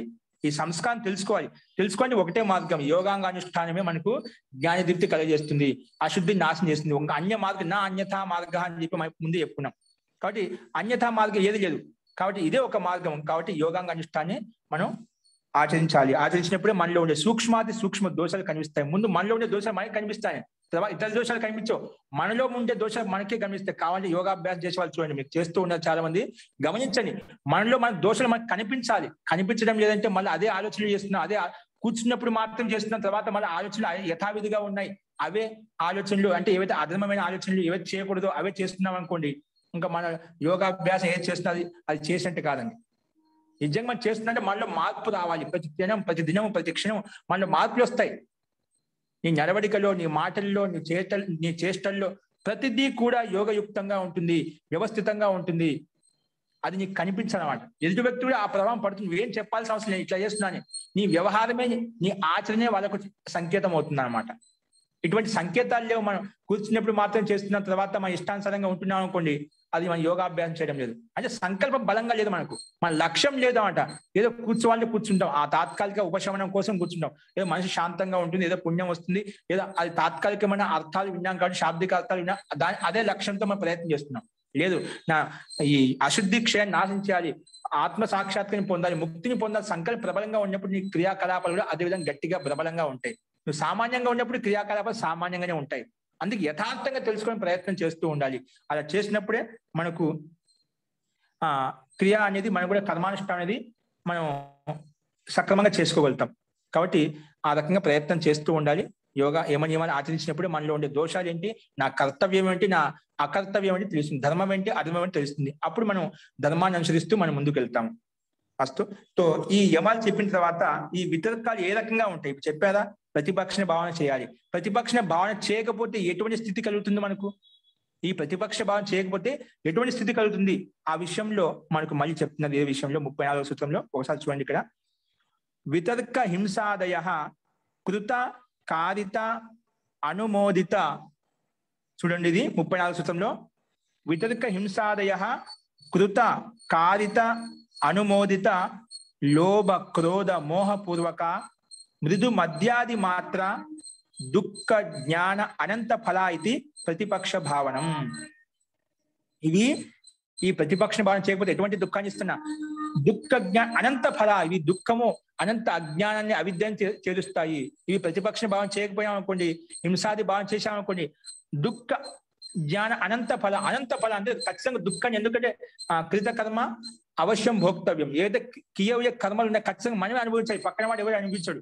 మన కర్మలకు మనమే బాధితున్నాము, పుణ్యమైన సుఖమైన మనమే అనుభవించాలి. కాబట్టి అందుకే దుఃఖ జ్ఞాన అనంత ఫల, ఖచ్చితంగా అనంత ఫలాన్ని ఇస్తుంది అన్నమాట. అది ఏం చెప్తుందంటే చూడండి, వితర్క హింసాదయ అంటే హింసాది వితర్కాలు ఏవైతే ఆలోచనలు వస్తున్నాయో అవి ఎలా ఉంటాయంట, కృత కారిత అనుమోదిత. మనము కృత అంటే మనం స్వయంగా చేస్తామని, ఏంటి ఈ హింస ఏదో చేస్తాం మనం స్వయంగా చేస్తాం, లేదా స్వయంగా చేయాలనుకోండి కారిత, కారిత వేరే వాళ్ళు చేయిస్తాం. ఇప్పుడు నేను హింస చేయడం లేదు, వేరే వాళ్ళు చేస్తున్నారు, వేరే వాళ్ళు చేస్తుంది నేను ఆ పని చేస్తున్నాను అంతే. నేను చేయడం సాక్షాత్ నేను చంపడం లేదు, పశుపక్షులను సాక్షాత్ డైరెక్ట్ గా నేను చంపడం లేదు, వాళ్ళు చేయిస్తున్నారు అనమాట. అట్లా కొంత చేయిస్తుంటారు, స్వయం చేయకుండా చేయిస్తూ ఉంటారు. అందుకే కారిత, కృత అంటే స్వయంగా చేయడం, కారిత అంటే చేయించడం. తర్వాత అనుమోదిత, ఆయన చేయించడం కూడా లేదు కానీ చేసే వాళ్ళకి ప్రేరణ ఇస్తున్నాడు, ప్రోత్సాహం చేస్తున్నాడు, అనుమోదనం చేస్తున్నామట. అనుమోదనం చేయడం అదే పాపమే. మన స్వయంగా చేయడం లేదు, చేయించడం లేదు, కానీ చేసే వాళ్ళకు ప్రేరణ ఇస్తున్నాం, ప్రోత్సాహం ఇస్తున్నాం, వాళ్ళని సమర్థిస్తున్నాము. అట్లా సమర్థించడం ఇది కూడా దోషయుక్తం, అంటే హింస కింద వచ్చేస్తాం. అంటే ఈ రకంగా హింస చేస్తామట, స్వయంగా చేస్తాము లేదా చేయిస్తాము, లేదా వాళ్ళకి చేసే వాళ్ళకి సమర్థన చేస్తాం, ప్రేరేపిస్తాము. అవి ఎలా ఉంటాయి, అవి కృత కాలిత అనుమతి ఎలా ఉంటాయి, నువ్వు చేస్తున్నావు అంటే ఏదో లోభంతో చేస్తావు, లేదా క్రోధంతో చేస్తావు, లేదా మోహంతో చేస్తావు. అదేవిధంగా చేయించినా కూడా నువ్వు చేస్తున్నా అది కూడా లోభంతో క్రోధంతో మోహపూర్వకంగా ఉంటున్నావు. ఒక పని చేస్తున్నావు అంటే ఏదో ఒక లోభం ఉంటుంది, లేదంటే ఏదో ఒక క్రోధం ఉంటుంది, లేదా మోహం ఉంటుంది. అదేవిధంగా అనుమోదన కూడా చేస్తున్నావు అంటే నువ్వు స్వయం చేయడం లేదు, చేయించడం లేదు, కానీ వాళ్ళకి సమర్థన చేస్తున్నావు, ప్రేరణ చేస్తున్నావు, అక్కడ కూడా ఏదో లోభము క్రోధము మోహం ఉంది. అందుకే ఎక్కడో కూడా ఆసక్తి ఉందిగా, లోభం ఉంటుంది, మోహం ఉంటుంది, క్రోధం ఉంటుంది, కాబట్టి నువ్వు అలా సమర్థన చేస్తున్నావు అట, ఎదుటి వాళ్ళకి సమర్థిస్తున్నావు, ప్రేరేపిస్తున్నావు. కాబట్టి ఇవన్నీ ఎలా అంటే లోభ క్రోధ మోహపూర్వకాహ, ఏవి కృత కాలిత అనుమోదిత ఏవైతే ఉన్నాయో హింసాది, అవి లోభపూర్వకంగా ఉంటాయి, క్రోధపూర్వకంగా ఉంటాయి, లేదా మోహపూర్వకంగా ఉంటాయి. ఇవి లేకుండా నువ్వు ఈ స్వయం చేయడం కానీ చేయించడం కానీ వాళ్ళకి సమర్థించడం కానీ చేయండి. వాటికి మూలం ఏంటి, లోభం కానీ క్రోధం కానీ మోహం కానీ ఉంటాయి అన్నమాట. క్రోధం అంటే వాటి పట్ల ద్వేషం ఉంటుంది, అందుకే క్రోధపూర్వకంగా సమర్థిస్తావు, వ్యతిరేకంగా సమర్థిస్తుంటావు. కాబట్టి ఇవన్నీ ఎలా ఉంటాయి. అలాగే కాకుండా దాంట్లో కూడా మృదు మద్యాది మాత్ర, అవి ఎలా ఉంటాయి, మృదు మద్యాది మాత్ర. అందులో కూడా ఒకటి చేయడం అంటే ఒకటి సామాన్యంగా చేస్తుంటాం, అందులో ఒకటి మధ్య అత్యంత తీవ్రంగా చేస్తుంటాం అంట. అంటే మధ్య అంటే దానికంటే కొంచెం ఎక్కువగా చేస్తున్నాం. మృదు సామాన్యంగా చేయడము, ఒకటి మధ్య అంటే అంతకంటే కొంచెం తీవ్రంగా చేయడం, ముందు చేసినాక తీవ్రంగా చేయడం. అది మాత్ర ఆ మధ్యలో చేసినాక ఇంకా అత్యంత తీవ్రంగా చేయటము. అలాగే అన్నిటిలో చేయటము, చేయించడము, తర్వాత సమర్థించడము. ఒకరికి ఎక్కువ త్వరగా ప్రేరేపిస్తున్నాము, సామాన్యంగా ప్రేరేపించడం వదిలేసాను చెప్పి ఒకసారి, అంతకని లేదు ఇంకా త్వరగా చేయించాలి, ఆ పని పూర్తిగా చేయాలని చెప్పి ఇంకా కొంచెం ఎక్కువగా ప్రేరేపిస్తాం, ఇంకా అంతకన్నా ఎక్కువ చేయాలని చెప్పి ఇంకా ఎక్కువ ప్రేరేపిస్తున్నాం. అశుభ కర్మల్లో అంటే హింసాది క్రియాకలాపాల్లో దీంట్లో 3 రకాలుగా ప్రయత్నం చేస్తూ ఉంటాము. అంటే మందంగా చేస్తాం, దానికంటే కొంచెం తీవ్రంగా చేస్తాం, అంతకంటే ఎక్కువ తీవ్రంగా చేస్తాము. కొన్ని క్రియాకలాపాలు మళ్ళీ నెక్స్ట్ సమయం వస్తుందో రాదో, ఇదే దొరికింది దోచుకోనేట్టుగా ఇది ఈ టైంలో అన్ని చేసేయాలని చెప్పి ఒకసారి తీవ్రంగా చేస్తూ ఉంటాం అన్నమాట. వెనక ముందు ఆలోచించదన్నమాట. వెనక ముందు ఆలోచించకుండా మృదు మధ్య అది మాత్ర ప్రకారంగా ఎక్కువగా పని చేస్తూ ఉంటాము. అంటే 3 రకాలుగా ఇట్లా అది కూడా ఏం చేస్తాము, లోభంతో క్రోధంతో మోహపూర్వకంగా ఈ మృదు మధ్య తీవ్రత అనేది ఉంటుంది. అంటే దాంట్లో చేయటము, దాంట్లో ఇంకా తీవ్రంగా చేయడము, ఇంకా మనం ఇంతకుముందు చెప్పుకున్న సమాధి పదంలో మన ప్రయత్నం ఎలా ఉంటుంది. ఇక్కడ హింసాది క్రియాకలాపాలు ఆ విధంగా ఉంది. ప్రయత్నంలో 3 రకాల భేదాలు చూపిస్తున్నామట. సామాన్యంగా చేయడం, అంతకంటే తీవ్రంగా చేయడం, అంతకంటే ఎక్కువ తీవ్రంగా చేయడం. ఎంత తీవ్రంగా చేస్తే అంత తీవ్రంగా పని అవుతుంటుంది, పాపకర్మం కావచ్చు, పుణ్యకర్మ కావచ్చు. ఇక్కడ ఈ రకంగా ఉంటాయని చెప్పినాం. మృదు మధ్యాది మాత్ర అవి ఎలా ఉంటాయి, అది చేయడం వలన దుఃఖ జ్ఞాన దుఃఖ అజ్ఞాన దుఃఖ అజ్ఞాన అనంత ఫలా ఇది. ఇవేమవుతాయి? అలా చేయడం వల్ల మీ దుఃఖము అజ్ఞాన అంత ఫలాన్ని ఇస్తాయి. ఎందుకంటే దుఃఖము కీయ కర్మాలు ఏవైతే చేస్తామో మనం ఏ విధంగా చేసినా కూడా కృత కాలిత అనుమోదిత అవి ఎందుకంటే లోభ క్రోధ మోహపూర్వకంగా ఉంటాయి కాబట్టి ఈ హింసాది క్రియాకలాపాలు అవి దుఃఖ అజ్ఞాన అనంత ఫలా అయితే దుఃఖాన్ని అజ్ఞాని ఇంకా అనంత ఫలాన్ని ఖచ్చితంగా ఇస్తాయి. ఇవి ఇలా చేయడం వల్ల హింసాది క్రియాకలాపాలు చేశామనుకోండి, ఈ హింసాది వితర్కాహ ఎలా చేస్తామని చెప్పుకుంటూ వచ్చాం. ఇలా చేయడం వల్ల ఏమవుతుందంట? దుఃఖ అజ్ఞాన అనంత ఫలాహ, దుఃఖం అనేది అజ్ఞాన అనంత ఫలాన్ని ఇస్తుంది. ఆ దుఃఖం అనేది ఆ అజ్ఞానం అనేది మనకు అనంత ఫలితాన్ని ఇస్తుంది. ఇలా చేసాం లోభపూర్వకంగా క్రోధపూర్వకంగా ఇదే విధంగా మోహపూర్వకంగా ఏవైతే చేస్తామో ఇవి దుఃఖాన్ని అనంత అజ్ఞానాన్ని చేయడం వల్ల అనంత ఫలితాన్ని ఇస్తుంది. దుఃఖ అజ్ఞాన అనంత ఫల ఖచ్చితంగా అనంత ఫలితాన్ని ఇస్తుంది. ఎందుకంటే క్రియ కర్మకు అవశ్యంగా కర్మ అనుభవించాలి, అందుకే అనంత ఫలితం వస్తుంది. కాబట్టి ఏం చేయాలి? ఇది ప్రతిపక్ష భావన. ఇలా చేయడం వల్ల అనంత ఫలం అనంత దుఃఖం వస్తుంది కాబట్టి వీటిని ప్రతిపక్ష భావనతో హింసాదికి విపరీత భావన చేయాలి. లేకపోతే దుఃఖ అజ్ఞాన అనంత ఫలం వస్తుంది, దుఃఖం వస్తుంది, అత్యంత అజ్ఞానం వస్తుంది. అత్యంత అజ్ఞానం వచ్చినప్పుడు ఇటువంటి కర్మలు లోభ క్రోధ మోహపూర్వకం చేస్తూ ఉంటాం. చేయడం కానీ చేయించడం కానీ లేదా సమర్థించడానికి చేస్తాం. అలా చేయడం వల్ల హింసాది క్రియాకలాపాలు చేయడం వల్ల నీకు అత్యంత దుఃఖము అత్యంత అజ్ఞానం వల్ల ఇవి అనంత ఫలం వస్తుంది, అంటే దుఃఖ ఫలం వస్తుంది. అజ్ఞానం వల్ల మనకు దుఃఖం వస్తుందన్నమాట, అనంత ఫలం ఖచ్చితంగా వస్తుంది. కాబట్టి ఏం చేయాలంట? ప్రతిపక్ష భావన చేసుకో. అందుకే విపరీత భావన ఉండాలి, హింసాదికి విపరీత భావన ఉండాలి. కాబట్టి ఇలా చేయాలని చెప్పారు ఈ విషయంలో. ఓకేనా? అస్తు.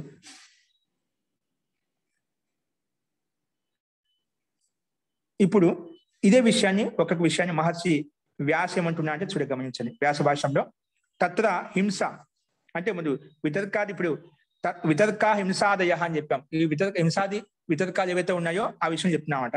తత్ర హింస తావత్, హింస ఏ రకంగా ఉంటుందా? కృత కారిత అనుమోదిత ఇది త్రిద. ఇవి హింస ఎలా చేస్తామండి? ఏదైనా కానీ హింస సాంసారిక ఏదైనా హింస కావచ్చండి. అంటే మానసికంగా కావచ్చు, వాచికంగా కావచ్చు, శారీరకంగా కావచ్చు, ఎట్లా కావచ్చు హింస అనేది. కృత కారిత అనుమోదిత ఇది త్రిద. అది పైన చెప్పిన విధంగానే అది స్వయంగా చేయడం కానీ, చేయించడం కానీ, లేదా సమర్థించడం లేదా ప్రేరేపించడం కానీ ఉంటుంది. ఇది 3 రకాలు ఉంటుంది. ఈ 3 రకాల్లో కూడా అది ఒక్కోటి దానికి కూడా మనం 3 రకాలు అంటాం. ఇప్పుడు చేయించడం కూడా 3 రకాలుగా ఉంటుంది. అదేవిధంగా చేయడం 3 రకాలుగా ఉంటుంది, సమర్థించడం 3 రకాలుగా ఉంటుంది. అందుకే ఏకైక పునః త్రిద, అది కూడా అందులో కూడా ఒక్కోటి దానికి 3 రకాలు ఉంటాయి. ఏకైక పునః త్రిద అది ఎలా ఉంటుంది? లోభేన, లోభం చేత. అది ఎందుకుంటే ఇప్పుడు చేస్తున్నా అంటే ఏదో లోభం ఉంటుందన్నమాట. ఖచ్చితంగా లోభపూర్వకం చేస్తామని. ఒక పని చేస్తున్నా అంటే ఏ లోభం లేకుండా, ఏ కోరిక లేకుండా చేయమండి. అందుకే అందులో ఏకైక పునః త్రిద 3 రకాలు. ఏంటి? అది లోభపూర్వకంగా ఉంటుంది. లోభేన ఏంటది లోభము? మాంస చర్మార్థేన, మాంస చర్మార్థేన అంటే ఒక ఏ క్రియాకలాపం చేస్తే మాంసం కోసం లేదా చర్మం కోసం పనిచేస్తున్నాను. నేను మాంసం తినడం లేదండి, నేను చర్మం కోసం పనిచేస్తున్నాను, చర్మం అమ్ముకుంటున్నాను, మాంసం తినడం లేదు అని చెప్తున్నాను. అట్లా ఈ రకంగా ఆ లోభంతో అంటే ఏదో ఒక స్వార్థం ఉంటున్నా. లోభేన మాంస చర్మార్థేన, మాంసము చర్మం కోసము ఏదైనా హింస చేయడం, మాంసము చర్మం కోసము హింస చేయడం. రెండోది క్రోధేన అపకృతం అనేనా ఇది, క్రోధేన అపకృతం అనేనా ఇది. ఇలా క్రోధపూర్వకం చేస్తాం లేదా మోహేన ఇది, మోహేన ధర్మో మే భవిష్యతి ఇది. అంటే ఇవన్నీ కూడా మోహంతో, క్రోధంతో, ఆ లోభంతో నేను ధర్మం చేస్తున్నా అని చెప్పి చేస్తూ ఉంటామండి. ఇప్పుడు ఏదైనా చర్మం కావాలని, ఏదైనా కావాలని చెప్పి అంటే ఏదైనా నేను చెప్పుకున్నాం, మనం మహావ్రతాలు చెప్పుకున్నాం, జాతి దేశకాల అనవచ్ఛిన్న అని చెప్పి. అంటే కొన్ని విశిష్ట నియమాలు నేను మాత్రమే చేస్తా అండి అని ధర్మం అని చేస్తుంటాం. అది ధర్మమా కాదని తెలుసుకోవాలన్నమాట. అందుకే ధర్మం కోసం చేస్తున్నా చెప్పి మనం అపకారం చేస్తూ ఉంటాం, అహింసాది చేస్తూ ఉంటాం అంట. అందుకే క్రోధేన అపకృతం అనేనా ఇది, మోహేన ధర్మో మే భవిష్యతి ఇది అని చెప్పి ఈ రకంగా చేస్తూ ఉంటాయంట. ఇవి ఇందులో కృత కారిత అనుమోదిత అనేది ఈ రకంగా 3 రకాలు చేస్తుంటా. అంటే లోభపూర్వకంగా, క్రోధపూర్వకంగా, మోహపూర్వకంగా.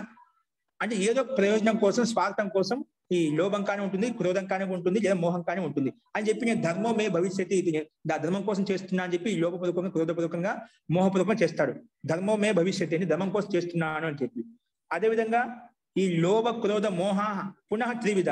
ఈ లోభము, మోహము, క్రోధం కూడా ఇవి 3 రకాలంట. ఏవి? మనం పైన చెప్పిన విధంగా మృదు మధ్య అది మాత్ర ఇది. ఇప్పుడు నువ్వు లోభంతో మోహంతో క్రియాకలాపాలు చేసావో, స్వార్థం కోసం, మాంసార్థం కోసం, చర్మం కోసం చెప్పి చేస్తున్నావో, అట్లా ఏదైనా కానీ అవి కూడా 3 రకాలు. అంటే అందులో కూడా తీవ్రంగా చేయడం, ఇంకా తీవ్రంగా చేయడం, ఇంకా ఎక్కువగా తీవ్రంగా చేయడం, అవి అట్లా ఆ రకంగా 3 రకాలు చెప్పారు. ఈ విధంగా లోభ క్రోధ మోహాభి పునః త్రివిధ, ఇవి 3 రకాలు. ఏ విధంగా మృదు మధ్య అది మాత్ర ఇది పైన చెప్పిన విధంగా అది మృదు మధ్య అది మాత్ర అంటే 3 రకాలుగా తీవ్రంగా, తీవ్రతరంగా, తీవ్రతమంగా, అలాగా ఇంకా తీవ్రంగా చేస్తూ ఉంటాం.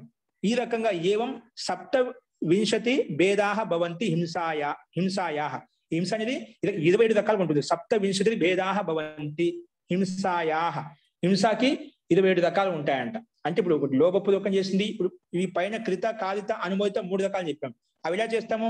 లోభంతో, క్రోధంతో, మోహం చేస్తాం. అంటే ఇవి 3 మొత్తం 9 రకాలు అయిపోతాయి. లోభము, క్రోధం, మోహం 9. ఆ 9కి మళ్ళా మృదు మధ్య అది మాత్ర ప్రకారంగా చేయడం అనుకోండి. దాంట్లో తీవ్రంగా, ఇంకా తీవ్రంగా, ఇంకా తీవ్రంగా, అట్లా ఈ 9కి మళ్ళీ 3 సార్లు చేసామనుకోండి 27 అవుతాయి అన్నమాట. కాబట్టి ఏవం 27 భేదాహ భవంతి హింసాయా. హింస ఈ రకంగా 27 రకాలు చేస్తాం. అందులో కూడా మళ్ళా ఇంకా సూక్ష్మంగా చేయడం అన్నమాట. అందులో కూడా చెప్తాం మృదు ఇంకా సూక్ష్మ 27 రకాలు చెప్పినా. ఆ 27 రకాలు కూడా ఇంకా సూక్ష్మం, ఇంకా సూక్ష్మతరము, ఇంకా సూక్ష్మతరం అని చెప్పి ఇంకా తీవ్రంగా చేయడం. ఆ విషయం చెప్తున్నారు ఇక్కడ. మృదు మధ్యాది మాత్రాహపి పునః త్రివిధ. పైన లోభ క్రోధ మోహం 3 రకాలు చెప్పాము. అందులో మృదు మధ్య అతి తీవ్రం అని చెప్పాము. ఇప్పుడు మృదు మధ్య అతి తీవ్రం కూడా ఇంకా 3 రకాలంట. అంటే ఇంకా లోపలికి దిగుతున్నాం, కొంచెం సూక్ష్మంగా చేస్తున్నాం, త్వరగా చేస్తున్నాం, స్పీడ్గా చేస్తున్నాం. మృదు మధ్యాది మాత్రాహ పునః త్రివిధాహ, ఈ 3 రకాలు ఏంటివి? మృదు మృదు మధ్య మృదు తీవ్ర మృదు రీతి. అంటే మృదులో కూడా ఇంకా మృదు, మధ్యలో కూడా ఇంకా మధ్యమ, అదేవిధంగా తీవ్రతలో కూడా ఇంకా తీవ్రత.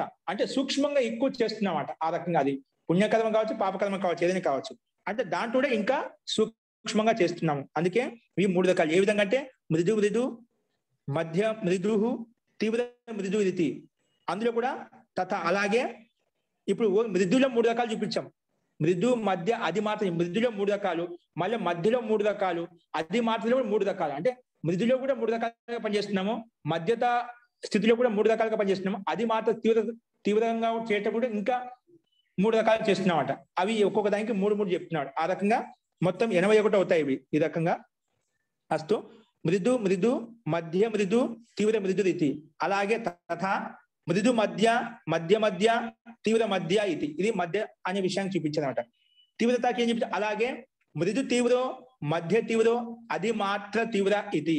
అట్లా ఈ 3 కూడా మళ్ళీ 3 భాగాలుగా చేయడం వల్ల ఇంకా సూక్ష్మంగా ఎక్కువ తీవ్రంగా చేస్తున్నాడు. హింసాది క్రియాకలాపాలు చేస్తున్నాడు అని చెప్పుకున్నాం. కాబట్టి ఏవం ఏకాశీతి భేదాహ హింసా భవంతి. ఈ రకంగా ఆ 27కు మళ్ళీ 3 దీంట్లో 3 రకాల విభాగం చేసుకున్నాం అనుకోండి, మొత్తం 81 అవుతాయి. ఏవం ఏకాశీతి భేదాహ హింసాహ భవంతి. ఈ రకంగా 81 హింసా యొక్క భేదాలు అవుతాయి. కాబట్టి సా పునః నియమ వికల్ప సముచ్చయ భేదాత్ అసంఖ్యేయ ప్రాణభృత్ భేదస్య అపరిసంఖ్యేయత్వాత్ ఇది. ఏం చెప్పాడు? పునః నియమ వికల్ప సముచ్చయ భేదాత్. ఇవి కూడా నియమము, వికల్పము, సముచ్చయ భేదాత్ ఇంకా అసంఖ్యం అవుతా అంట. ఇప్పుడు నియమం అంటే ఏం మనం చెప్పుకున్నాం. నియమం అంటే నేను ఒకే ప్రాణిని చంపుతాను, ఓన్లీ చేపని మాత్రం చంపుతాను, లేదా మేకని మాత్రం చంపుతాను, ఇంకా ఏ ప్రాణిని చంపను, అట్లా నియమం చెప్పుకోవడం అన్నమాట. రెండోది వికల్పం. ఒకవేళ మేక లేకపోతే చేపని చంపుతాను, చేపని లేకపోతే ఇంకొక ప్రాణిని చంపుతాను, వికల్పం పెట్టుకుంటాను. ఇది కాకపోతే ఇది కాకపోతే ఇది, అదట్లా వికల్పం. తర్వాత సముచ్చయం అంటే లేదు, ఏ ప్రాణి కనిపించే దాన్ని మొత్తాన్ని చంపేస్తాను, ఏ ప్రాణి అయినా కూడా చంపేస్తాను. సముచ్చయం అంటే మొత్తం అన్నమాట. అక్కడ నియమం లేదు, ఏది కనిపిస్తే అది చంపేస్తాను, హింస చేస్తాను. ఆ రకంగా విభేదాలు చూసినాం. పునః ఆ హింస అనేది ఏ రకంగా ఉంటుందంట? నియమ వికల్ప సముచ్చయ భేదాత్. అంటే ఒక్కొక్కరికి ఒక హింస చేసిన వ్యక్తికి ఈ రకంగా ఒక్కొక్కరికి ఒక నియమం ఉంటుందన్నమాట. నియమ వికల్ప సముచ్చయ భేదాత్ అసంఖ్యేయ, అందుకే అసంఖ్యం అవుతుంది. ఆ రకంగా నియమాలు చూసుకున్నా ఒకటి అసంఖ్య ప్రాణులు ఉంటాయి, అసంఖ్యేయ ప్రాణభృత్. ఆ రకంగా ప్రాణుల్లో చాలా అనేకంగా ఉంటాయి. కాబట్టి భేదస్య అపరిసంఖ్యేయత్వాత్, ఈ భేదం అపరిసంఖ్య ఉండటం అంటే లెక్క పెట్టలేని ఉండటం వలన అసంఖ్య పరిసంఖ్య భేదస్య అపరిసంఖ్యేయత్వాత్, భేదం అనేది చాలా ఎక్కువగా ఉండటం వలన గణ చేయలేనంత ఉన్నంత మాత్రాన. కాబట్టి ఇది కృత కాలిత అనుమోదిత ప్రకారంగా ఈ రకంగా హింస జరుగుతుంది. కాబట్టి ఇది మనం ప్రతిపక్ష భావనతోటి మనం తొలగించుకోవాలి అని చెప్పి ఇక్కడ చెప్పాడు. కాబట్టి ఆ రకంగా వెళ్తేనా ఈ హింస అనేది అనేక రకాలుగా ఉంటుంది. వికల్ప నియమ సముచ్చయ భేద ప్రకారంగా అసంఖ్య ప్రాణుల్లో ఈ సంఖ్య అనేది, ఎందుకంటే ప్రాణులు ఈ సృష్టిలో అనేకంగా ఉన్నాయి కాబట్టి అపరి సంఖ్య ఏమవుతుంది, అందుకే అపరి సంఖ్య ఈ హింస అన్ని రకాలుగా మారిపోతుంది, ఇంకా ఎక్కువగా విశాలంగా అవుతుంది. కాబట్టి ఏవం అంజృతాదిషు అపి యోజ్యం, అదేవిధంగా అంజృతాదిషు అంటే అసత్య బ్రహ్మచర్య విన్న అన్ని విషయాలు కూడా ఇదే విధంగా మనం చూసుకోవాలి. అంటే ఈ రకంగా హింసలో కూడా ఒక వ్యక్తి పాపం చేసిన వ్యక్తిగా పాపాలు చేసుకుంటూ పోతున్నాడు, అక్కడ బ్రేకులు ఉండవన్నమాట. ఒకసారి కింద పడ్డా అంటే అక్కడ జారుకుంటే పోతున్నాడు, ఎంతకైనా తెగిస్తూ పోతుంటామట. అక్కడ నియమం ఉండదు, వికల్పం ఉండదు, సముచ్చయం ఉండదు అనమాట. ముందు నియమబద్ధంగా ఉంటాడు, తర్వాత వికల్పబద్ధంగా వస్తాడు, తర్వాత సముచ్చయంగా ఏది పడితే అది చేస్తూ ఉంటామట. అందుకే ఒకసారి కింద పడ్డ వ్యక్తి ఎంత కిందికి పడిపోతా అంటే అసలు ఇంకా చెప్పలేమన్నమాట, అంత నరకంలోకి వెళ్ళిపోతాడు. బట్ అలాంటి స్థితి మనకు కలుగుతుంది. ఎలాంటి స్థితి కలుగుతుంది ఇంకా తర్వాత రెండో పారాగ్రాఫ్ ఉంది, అది మనం రేపు చెప్పుకుందామండి. ఇక్కడ ఇలా హింస చేయడం వల్ల ఎటువంటి ఫలితం మనకు వస్తుంది అనేది ఈ రెండో పారాగ్రాఫ్ చెప్పాడు. అంటే హింస చేయడం వల్ల ఇంకా మనకు అంతు లేకుండా ఆ రకంగా చేసుకుంటూ పోతామట, వెనక ముందు ఆలోచించకుండా. కాబట్టి అలా చేయడం వల్ల ఎటువంటి ఫలితాన్ని అనుభవించాల్సి వస్తుంది మనకు ఇక్కడ నెక్స్ట్ పారాగ్రాఫ్ అది చెప్పుకుందాం మనం. అస్తు. ఇప్పుడు ఇంతవరకు చెప్పిన దాంట్లో ఎవరికైనా సందేహం ఉంటే మనం మంత్రపాఠం అయిపోయిన తర్వాత చూద్దామండి. అస్తు. మంత్రపాఠ. ఓం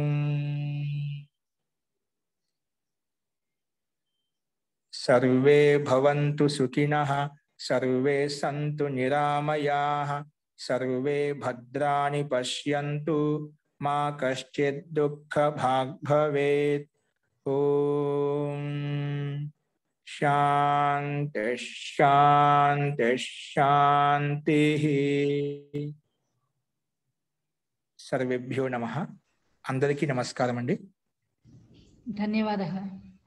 జీ ఇప్పుడు చెప్పిన పాటలు చెప్పండి. ఎవరికైనా సందేహాలు ఉన్నాయండి? ధన్యవాదం మహోదయ. శ్రీ గురు ధన్యవాద మహోదయ. నమస్కారం అండి. ఆ శ్లోకం ఒకసారి చెప్తారా? శయ్యాసనస్తో అథ జీ రాసుకోండి. శయ్యాసన మీకు అది గ్రూప్ లో పెట్టారండి, మళ్ళీ కూడా ఒకసారి గ్రూప్ లో పెడతారు. మనకి మీ దగ్గర యోగ దర్శనం పుస్తకం ఉందా? అందులో ఉందా ఇది? అందులో ఉందండి. ఇది అదే సూత్రం 32 సూత్రంలో కిందనే ఉంది. సరే నేను చూస్తానండి. అయితే ధన్యవాదాలండి. ఏంటండి మన గ్రూప్ లో పెట్టిన పుస్తకం ఉంది, నా దగ్గర బుక్ లేదు కానీ గ్రూప్ అదే బుక్ లో అందులో కూడా ఉందండి. శ్లోకం తీసి పెడతారు, భయం లేదు. నేను చూస్తానండి. పెట్టాను, చూసుకోవచ్చు. నేను పంపిస్తాను. ధన్యవాద మహోదయ. ధన్యవాదాలండి. ధన్యవాద మహోదయ. ధన్యవాదాలు మహోదయ. జీ నమస్తే. ధన్యవాదాలు మహోదయ. ధన్యవాదాలు మహోదయ. ధన్యవాదాలు మహోదయ. ధన్యవాదాలు. ఏమైనా ఉంటే చెప్పండి. ఓం నమస్తే సార్. నమస్తే సార్. ధన్యవాదాలు మహోదయ.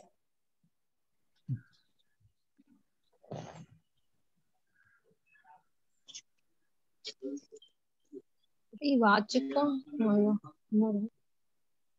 గురుజీ నమస్తే. జీ చెప్పండి. గురుజీ నేను హిమల్ మాట్లాడుతున్నాను. గురుజీ నమస్తే. ఇప్పుడు మీరు చెప్పారు కదా 81 అవుతాయని, అంటే అది హింస అన్నది వాచికం చేయడం చేయించడం అంటే కర్మ క్రియ అన్నట్ట. ఏంటి మనస వాచ కర్మ ఆ విషయం చెప్పిన వాచికం అంటున్నారా? అంటే ఇప్పుడు మీరు ఏం చెప్తున్నారు?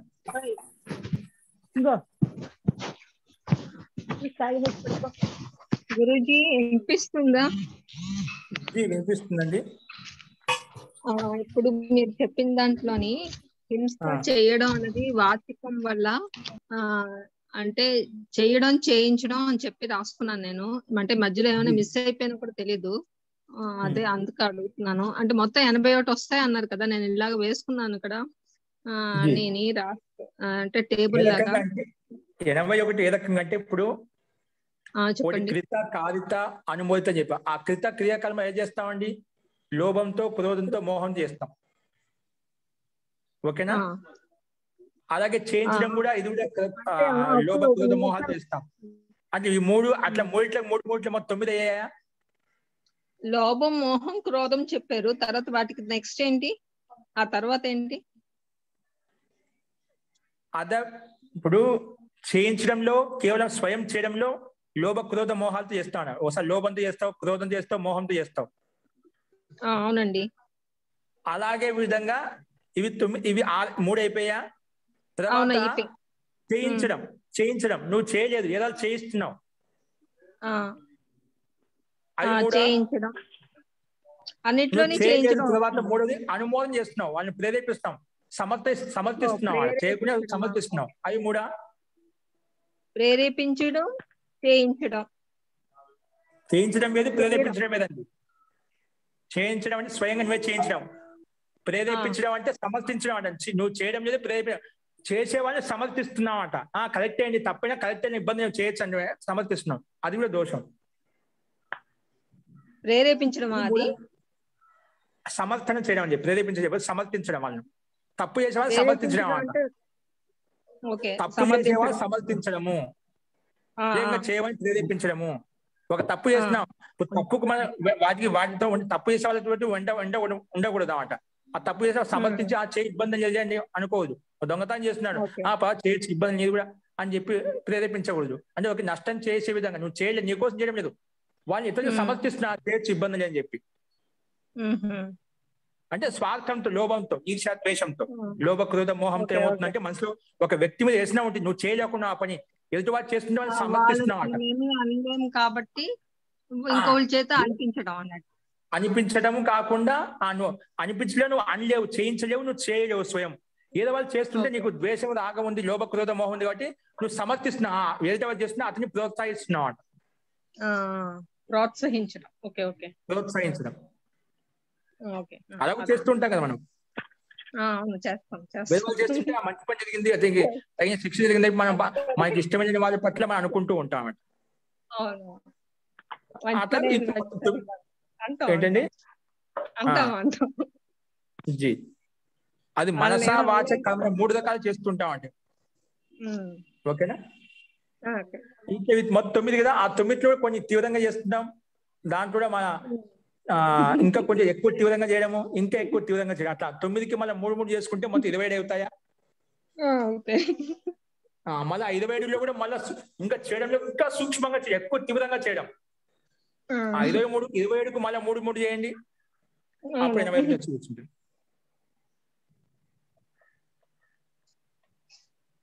అర్థమైందా? అంటే ఒక క్రియాకలాపాలు హింస చేసేటప్పుడు అంత ఒకసారి మనం తెలియకుండా అంత అమాయక అంధకారంలో వెళ్ళిపోతాం. అలా పనులు తీవ్రంగా చేసుకుంటూ పోతాం అని మనం తెలియకుండానే. ఇన్ని రకాల హింస చేస్తాం, తీవ్రంగా చేస్తూ ఉంటాం. అది తీవ్రతను చూపిస్తాం. హింస అంత తీవ్రంగా వెళ్ళిపోతుంది, వెనక ముందు ఆలోచించామట, చేస్తూ పోతుంటామట. తప్పు మీద తప్పు చేసుకుంటూ పోతుంటాం. నిండా మునిగినాక చల్లెందుకు అని చెప్పి ఇంకా కొంత స్వతహా ప్రవృత్తి అయిపోతాం పాపంలోకి. అట్లా ఎక్కడ ఏది వినియోగించుకున్నా అలా వినియోగించుకోమంట. అలా హింస చేయడం వల్ల ఇలాంటి పాపాలు చేసుకుంటూ పోతాం. దానివల్ల చేయడం వల్ల ఎటువంటి ఫలితాలు ఉంటాయి ఇప్పుడు మనం తర్వాత రేపు చూస్తే భయం కలుగుతుంది. రేపు అంటే ఈ ప్రతి ఒక్క విషయం నుండి లౌకిక విషయం అంటే మనం ఏదో ఒక విషయం చెప్పాం అక్కడ, అది ప్రతిదీ మన క్రియాకలాపం, మనం చేసే ప్రతి క్రియాపం ఏదో ఒకటి ఉంది. కృత కారిత అనుమోదన ఖచ్చితంగా ఉంది. చేస్తున్నాము లేదా ప్రోత్సాహం చేస్తున్నాం వాళ్ళకి, చేసే వాళ్ళకి. ఇవి ఖచ్చితంగా క్రియాకలాపం. అది ఎట్లా చేస్తున్నాం? లోభపూర్వకంగా, క్రోధపూర్వక మోహం ఉంటే చేస్తున్నాం, లేదు చేయడం లేదు. లోభం ఉంది ఒకటి, క్రోధం ఉంది, ఈర్ష్యాభావన ఉంది, లేదా మోహం ఉంది, అంటే అవి చేస్తున్నాం. దాని దగ్గర ఫలితం ఉంటుంది. మంచి అయితే మనకు మంచిగా ఉంటుంది. మంచి వాళ్ళకి మంచి పని చేస్తున్నాం, అక్కడ చేయొచ్చు, చేయించవచ్చు, ప్రోత్సాహం చేయి, అక్కడ దానికి విపరీతం కూడా ఫలితం ఉంటుంది అన్నమాట. రెండింటికి వర్తిస్తుంది. అక్కడ ఇలాగే వస్తున్నామట. మంచి పని చేస్తున్నాం అక్కడ ఇలాంటి భావాలే కదా. మనం దేన్ని వైపు వెళ్ళింది అన్నదే తేడా గాని అక్కడ ఇలాగే అవుతది, చేయించచ్చు చేయొచ్చు మనం చెప్పచ్చు జీ ఇలా చెయ్యండి అని. జీ అవును సరిపోయింది, అర్థమైంది కాబట్టి ఎట్లా అర్థమైంది బాబా. ఈ రకంగా ఉంటుంది. కాబట్టి మనం వాటిని ఆలోచించి విపరీత భావన వచ్చినప్పుడు ప్రతిపక్ష భావన చేసుకోవాలి. లేకపోతే మనకు ఈ దాని వల్ల అంటే కలిగే మనల్ని గురించి మనమే ఆలోచించుకోవాలి అనా? ఇవన్నీ ప్రతిపక్ష భావన అంటే నీలో ఉండే దోషాలు నీకు కనిపిస్తాయి, ఖచ్చితంగా కనిపిస్తాయి మనకు అలా చేయడం వల్ల. తెలియకుండా, ఎందుకంటే ఆత్మకు సత్యము అసత్యము తెలుసండి. ఏమండి? ఆత్మకు సత్యం అంటే ఏమిటి, అసత్యం తెలుసు అండి, రెండు తెలుసు అన్నమాట. తెలిసినా కూడా ఆ స్వార్థంతో ఆ వాసన, విషయ వాసన, అనాది వాసన సంస్కార ప్రబలంగా ఉండటం వలన దాన్ని సత్యం అని తెలిసినా కూడా వదిలిపెట్టలేకుంది, అసత్యం చెప్పినా వదిలేకుండా అనమాట. ఈ విషయంలో మనకు మహాభారతంలో ఒక శ్లోకం ఉంది. మహాభారతంలో దుర్యోధన అంటాడు. దుర్యోధన ఏం చెప్తా అంటే, జానామి ధర్మం నచమే ప్రవృత్తి, జానామి అధర్మం నచమే నివృత్తి. నాకు ధర్మం అంటే తెలుసు, కానీ దాంట్లో నివృత్తి, నేను దాన్ని తొలగించుకోలేకపోతున్నాను. అధర్మము తెలుసు, దాన్ని వదిలిపెట్టలేకున్నాను. అధర్మం తెలుసు దాన్ని వదిలిపెట్టాను, ధర్మం అని తెలుసు దాంట్లో ప్రవృత్తం కాలేకపోతున్నాను. ఒకసారి ఏంటంటే ఎక్కడ అది క్రోధంతో బాగా మండి ఉన్నానమాట. పంచపాండవుల క్రోధంతో, వాళ్ళకి చిల్లి గవ్వ కూడా ఇవ్వకూడదు, ఆ క్రోధంలో ఇవన్నీ చేస్తున్నామాట. చేస్తున్నాడు, చేయిస్తున్నాడు, ఇంకా చేసేవాళ్ళకి ప్రోత్సాహం చేస్తున్నాడు అనమాట. అడుగులు పంపించినా శాంతంగా కూర్చున్నాడా, వాళ్ళు ఏం చేస్తున్నారు, ఎక్కడ ఉంటున్నారు, ఏం తిరుగుతున్నారు, ఎక్కడెక్కడ ఉంటున్నారు, ఎన్ని ప్రయత్నాలు చేశాడు, చేయడము, చేయించడము, మళ్ళా చేసేవాళ్ళని ప్రోత్సహించడము. అట్లాగా మనకు అనాదివాద సంస్కార ప్రబలంగా, అహంకారం అనేది ప్రబలంగా ఉన్నప్పుడు ఏమవుతుందంటే ఇవన్నీ చేసుకుంటూ పోతాము. అది తీవ్రంగా చేసుకుంటూ పోతాం. అత్యంత తీవ్రంగా చేయడం ఇటువంటి పరిణామం జరిగిందన్నమాట. విపరీత స్థితిలో వీటి హింసాకృత కార్యకలాపాలు చేశాడు కాబట్టి అంత తీవ్రంగా మహాభారతం వంటి యుద్ధాన్ని మనం చూడాల్సి వచ్చిందన్నమాట. అలా జరిగిపోతూ ఉంటాయి. కాబట్టి మనం మనలో ఉండే సంస్కారం చాలా సూక్ష్మంగా ఆలోచించినామంటే మనకు చాలా ఇదిగా ఉంది. చాలా విశాలమైన బ్రహ్మాండం ఉందండి. యథా పిండే తథా బ్రహ్మాండం. బ్రహ్మాండం ఎంత విశాలంగా ఉందో మన పిండంలో, శరీరం యొక్క పిండంలో అంతే విశాలంగా ఉంది. మనము తెలుసుకోవాలి కానీ అంత విశాలత ఉందన్నమాట. మన మనసులో ఏదో ఊరికే సింపుల్ గా 5 అడుగుల శరీరం ఉంది, దీనికి ఏముంది అనుకుంటున్నా కానీ తెలిస్తేనే చాలా విశాలమైన జ్ఞాన భండారం ఉందన్నమాట. ఏంటి, ఎలా, ఏంటి, అసలు నువ్వు ఎవరికి ఎందుకు వచ్చావు, ఏం చేస్తున్నావు, ఏం చెయ్యాలి, ఏం చేస్తున్నావు, ఒక మిషన్ లెక్క నడుస్తున్న జీవితము. అంటే మనం గమనించలేదు నాకు ఎంత ఆయువు ఉంది, రోజు మనం ఎల్లప్పుడు ఉంటామనే భావంతో మనకి ప్రయత్నం, అదే ఆశలో బతికేసి జీవిస్తున్నామట.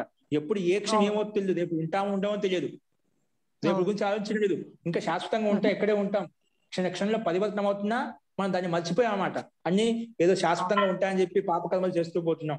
పుణ్యానికి ఆత్మ పరమాత్మ జీవనం యొక్క ముఖ్య ఉద్దేశం అంటే ఆత్మ పరమాత్మ కోసమే తెలుసుకోవడం కోసం ఈ జన్మ భగవంతుడు కల్పించాడు. అంటే ఎంతో పుణ్యకర్మలు చేసుకున్న వాటి ఈ మనిషి జన్మ కలిగింది. ఆ మనిషి జన్మలో కూడా నువ్వు ఇటువంటి గ్రంథాలను చదువుకోవడానికి, అధ్యయనం చేయడానికి మంచి అవకాశం కల్పించాడు. అంటే సంస్కారాలు మనలో ఉన్నాయి కానీ ఇలాంటి అవకాశం కలిగిందన్నమాట. అందరికీ మనిషి జన్మ కలిగిన ప్రతి ఒక్కరికి ఇటువంటి అవకాశం లేదండి. ఎక్కడో మనం రోడ్ల మీద చూస్తున్నాం చాలా మంది రకరకాల వాళ్ళకు ఆ విద్యను అభ్యసించడానికి అసలు వాళ్ళకి అవకాశం ఉండదు అన్నమాట. అవునండి. కానీ మనకి అలాంటి అవకాశం ఎంతో పుణ్యం చేసుకుని, అంటే ఈ అవకాశం సదుపాయం చేసుకుని మనం ముందుకు వెళ్ళాలి. పుణ్యకర్మలు చేస్తూ, ధార్మిక అనుష్ఠానం చేస్తూ ముందుకు వెళ్తేనే నెక్స్ట్ వచ్చే జన్మ మనకు మొట్టమొదటి నుంచే మనకు తీవ్రంగా ఉండటం వల్ల దాన్ని అదే మార్గంలో వెళ్తూ మనం ముక్తి వైపు, ఆత్మ పరమాత్మ వైపు వెళ్ళడానికి అవకాశం ఉంటుంది. కాబట్టి ముందు మన గురించి తెలుసుకోవాలి, మనం ఏం చేస్తున్నా తెలియాలి. ఎంత ఈ సమయాన్ని ఏదో ఎంత వృధా చేశాను, ఎంత ఉపయోగించుకున్నాను, ఎంత వ్యర్థం చేశాను, ఎన్ని ఆలోచనలు, ఎటువంటి ఆలోచనలు చేస్తున్నాను, అది సార్థకమా నిరర్థకమా, అది క్రోధపూర్వకంగా ఉన్నాయా, మోహపూర్వకంగా ఉన్నాయా, ఏ రకంగా ఉన్నాయి, అవన్నీ మన గురించి మనం ఆలోచించుకుంటూ ఉంటున్నా మనకు మనలో ఉండే దోషాలు మనకు తెలుస్తూ ఉంటాయి. కాబట్టి ఈ ముఖ్యంగా యమనియమాలు పాటించినప్పుడు మనకి ఇవన్నీ అర్థమవుతాయండి. కాబట్టి అందరూ అభ్యాసం చేయండి. కూర్చోవడం మొదలు పెట్టండి. చెప్పాను మనకు మనసు కలిగినా లేకపోయినా కూర్చోవడం అలవాటు చేసుకుంటున్నా అందరికీ ఇవి మనలో ఉండే దోషాలు కనిపిస్తాయండి. అప్పుడు వాటిని తొలగించుకోవడం కోసం మనం ప్రయత్నం చేయవచ్చు. అస్తు అండి. జీ నమస్తే అండి. ఆచార్య ధన్యవాదాలు ఆచార్య. జీ నమస్తే అండి. నమస్తే ఆచార్య. అస్తు అండి. పునర్మిలామః సర్వేభ్యో నమః.